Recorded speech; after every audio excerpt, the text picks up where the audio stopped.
Assalamu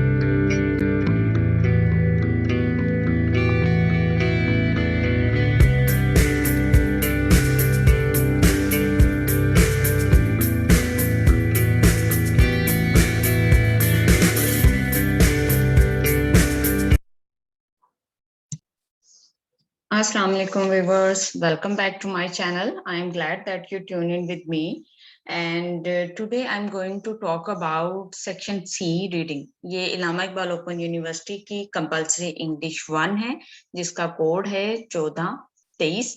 और as you know हम exam preparation कर रहे थे। कल मैंने गेस्ट जो है वो भी थोड़ा दिया बच्चों के बहुत ज्यादा इसरार पे। सो आज एक और बहुत इंपॉर्टेंट टॉपिक है। ये बेसिकली यूनिट 2 है और इसमें हम लोग सेक्शन सी कर रहे हैं जो कि रीडिंग पे बेस करता है। ठीक है, तो इसको हमने देखना है कि ये किस तरह जो है वो होगा। इसमें मेन है सिनोनिम्स एंड एंटोनिम्स। मोस्टली इस तरह के वहां पे स्टेटमेंट्स दी जाती हैं और कहा जाता है कि जी सिनोनिम्स बताएं या एंटोनिम्स बताएं। ठीक है, तो आपको ये थोड़ा आइडिया होना चाहिए कि किस तरह आप वर्ड्स के सिनोनिम्स और एंटोनिम्स निकाल सकते हैं।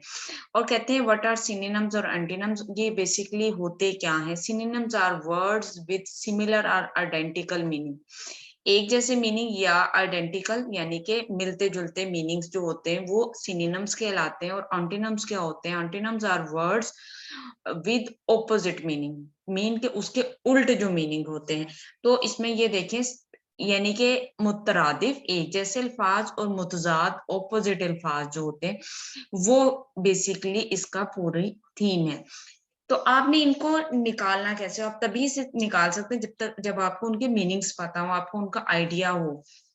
ठीक है, कह रहे हैं read some examples of synonyms. Synonyms के कुछ एग्जांपल्स कह रहे हैं बेबी एंड इन्फेंट। इन्फेंट भी बच्चे को कहते हैं और बेबी भी बच्चे को कहते हैं।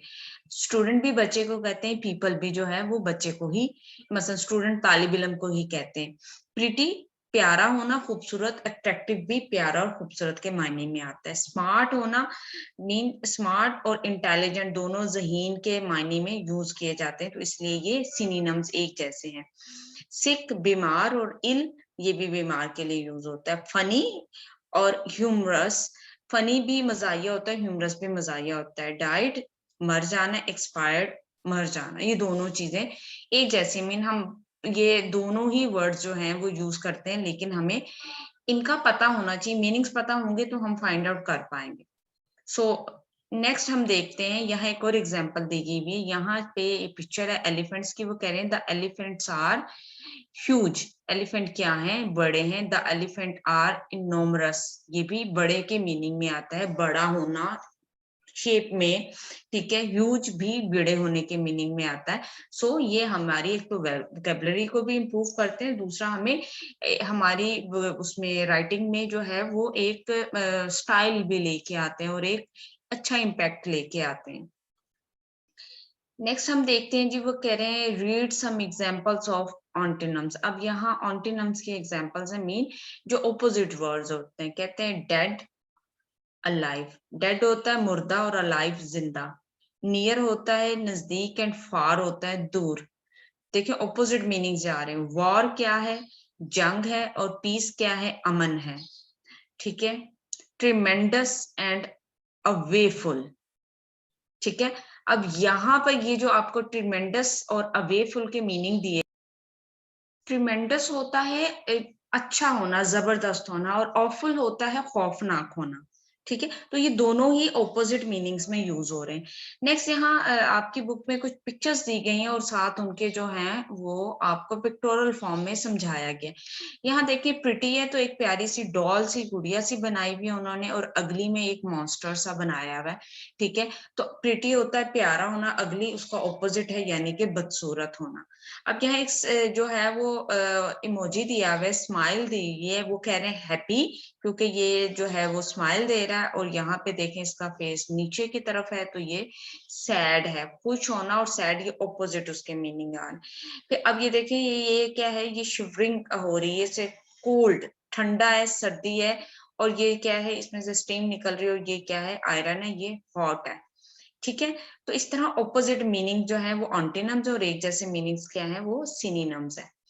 अब यहाँ देखें फिश है, ये छोटी है और ये बड़ी है, यहाँ इन्होंने बिग लिख दिया है और ये बेबी है क्योंकि एज कंपेयर टू एल्डर्स, तो ये क्या है, लिटिल है, छोटी है।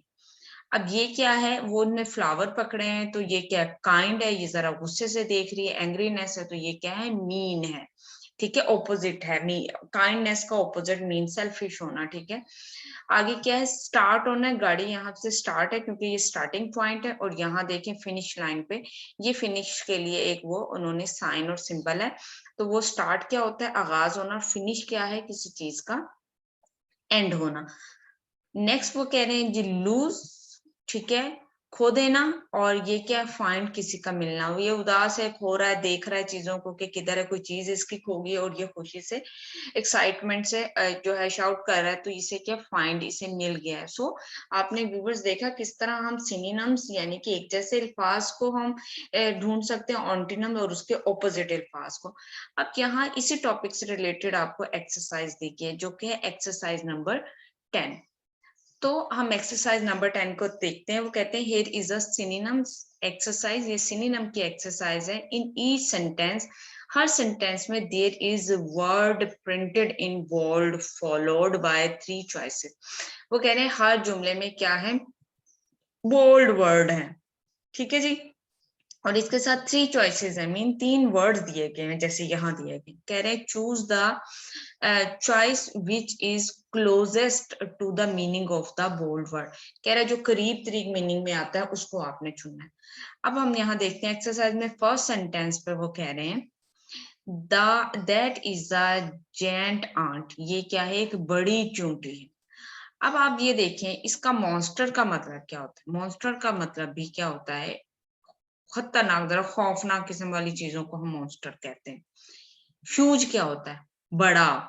ठीक है, जैसे अभी हमने ऊपर पढ़ा ना एलिफेंट वाली, अगर हम एग्जाम्पल पे वापस जाएं तो ये देखें, तो यहाँ पे ये क्या कह रहे हैं, ह्यूज और इनोमरस। ठीक है, अब आप ये देखें, यहाँ वो चुंटी की बात कर रहे हैं। जो चुंटी होती है वो क्या होती है, जैंट, बड़ी किस्म की है।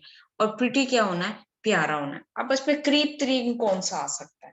ठीक है, अब जो ह्यूज होता है वो तो बहुत बड़ी वाली चीज को कहते हैं ना, मसलन तो चूंटी बड़ी तो नहीं होती ना, तो क्या मॉन्स्टर होती है, मसलन वो जब थोड़ी बड़ी हो जाती है वो जोर जोर से काटती है।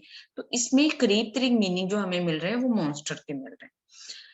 सेकेंड वाले में देखें, वो कहते हैं आई हेट, मैं पसंद नहीं करता हूँ, वॉचिंग स्केरी मूवीज, खौफ ज्यादा कर देने वाली मूवीज को वो पसंद नहीं करता। अब देखिए लाइक का मतलब क्या, लाइक का मतलब क्या होता है, पसंद करना। डिसलाइक का होता है कि नापसंद करना।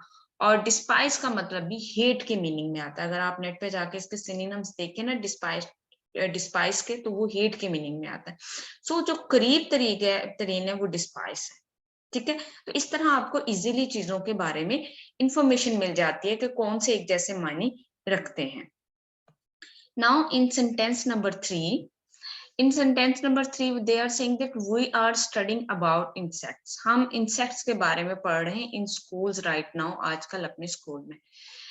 इंसेक्ट्स क्या होते हैं, वो जो जिनकी छोटी छोटी टांगे होती हैं, मसलन जिन्हें हम कहते हैं कीड़े मकोड़े जिन्हें कहते हैं। अब देखें बग्स, बग्स होते हैं ये जो खटमल जिन्हें हम कहते हैं। ठीक है, सेंटीपीड्स, सेंटीपीड्स होते हैं ये जो खनखजूरा टाइप नहीं होता वो। और स्पाइडर्स, आपको पता है स्पाइडर्स जो मकड़ी होती। तो इसमें करीब तरीन कौन सा है। ठीक है, इसमें जो करीब तरीन आ रहा है वो ये बग्स आ रहे हैं, छोटे हैं। और बग्स के, इंसेक्ट्स के वो भी होते हैं जिनकी छोटी टांगे आती, तो ये सभी इसी में ही है। लेकिन ये रेप्टाइल्स में चला जाता है ना, जो हमारा खन खजूरा होता है। तो इसमें करीब तरीन जो मीनिंग इंसेक्ट्स के वो बग्स के मीनिंग्स में आ रहा है। जी नेक्स्ट 4 में आप देखें, वो कहते हैं I could see the candles flame in the darkness, मैं अंधेरे में कैंडल के फ्लेम को, जिसे वो लो कहते हैं, उसको देख सकता हूँ। अब इसके करीब 3 मीनिंग वो कह रहे हैं, लाइट, फ्लेम और लाइट, क्या ये दोनों एक मीनिंग रखते हैं। मैच, मैच माचिस जिसे हम कहते हैं, और फायर, आग।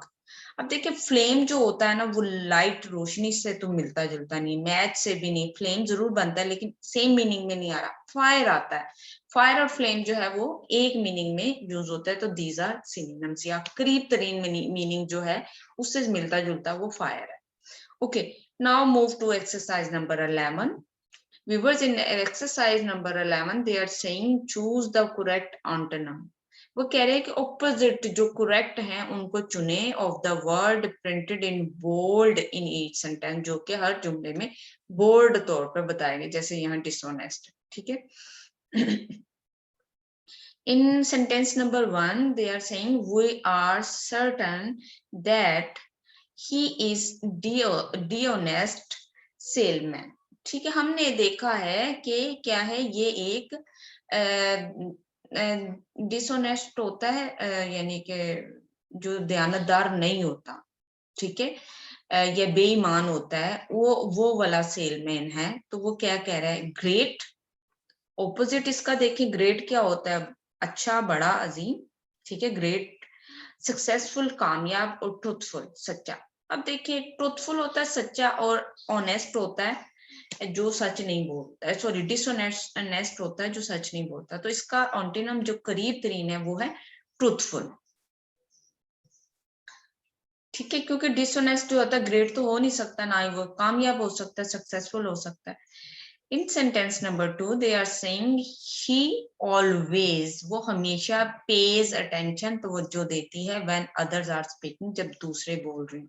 तो always का मीनिंग देखते हैं हमने, जो opposite है.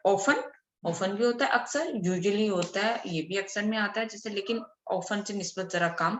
never, कभी नहीं. so जो क्लियर मीनिंग जा रहा है, ऑलवेज का ऑपोजिट आता है नेवर. ऑलवेज हमेशा, और नेवर उसने कभी नहीं किया. वो हमेशा अटेंशन देती है जो बोल रहे होते हैं, और ये कभी भी अटेंशन नहीं देती, तो ऑन्टिनम इनका नेवर है.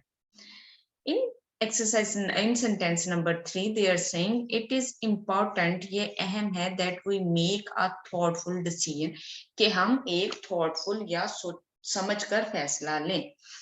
अब ये क्विक है, क्विक का मतलब होता है जल्दी, फुलिश होता है बेवकूफाना, और वाइजर होता है समझदारी से. अब हमने ऑपोजिट देखना. अब समझदारी वाला तो इसी सिनोनिम्स में आ रहा है, थॉटफुल लोग, वाइजर लोग ही थॉटफुल होते हैं.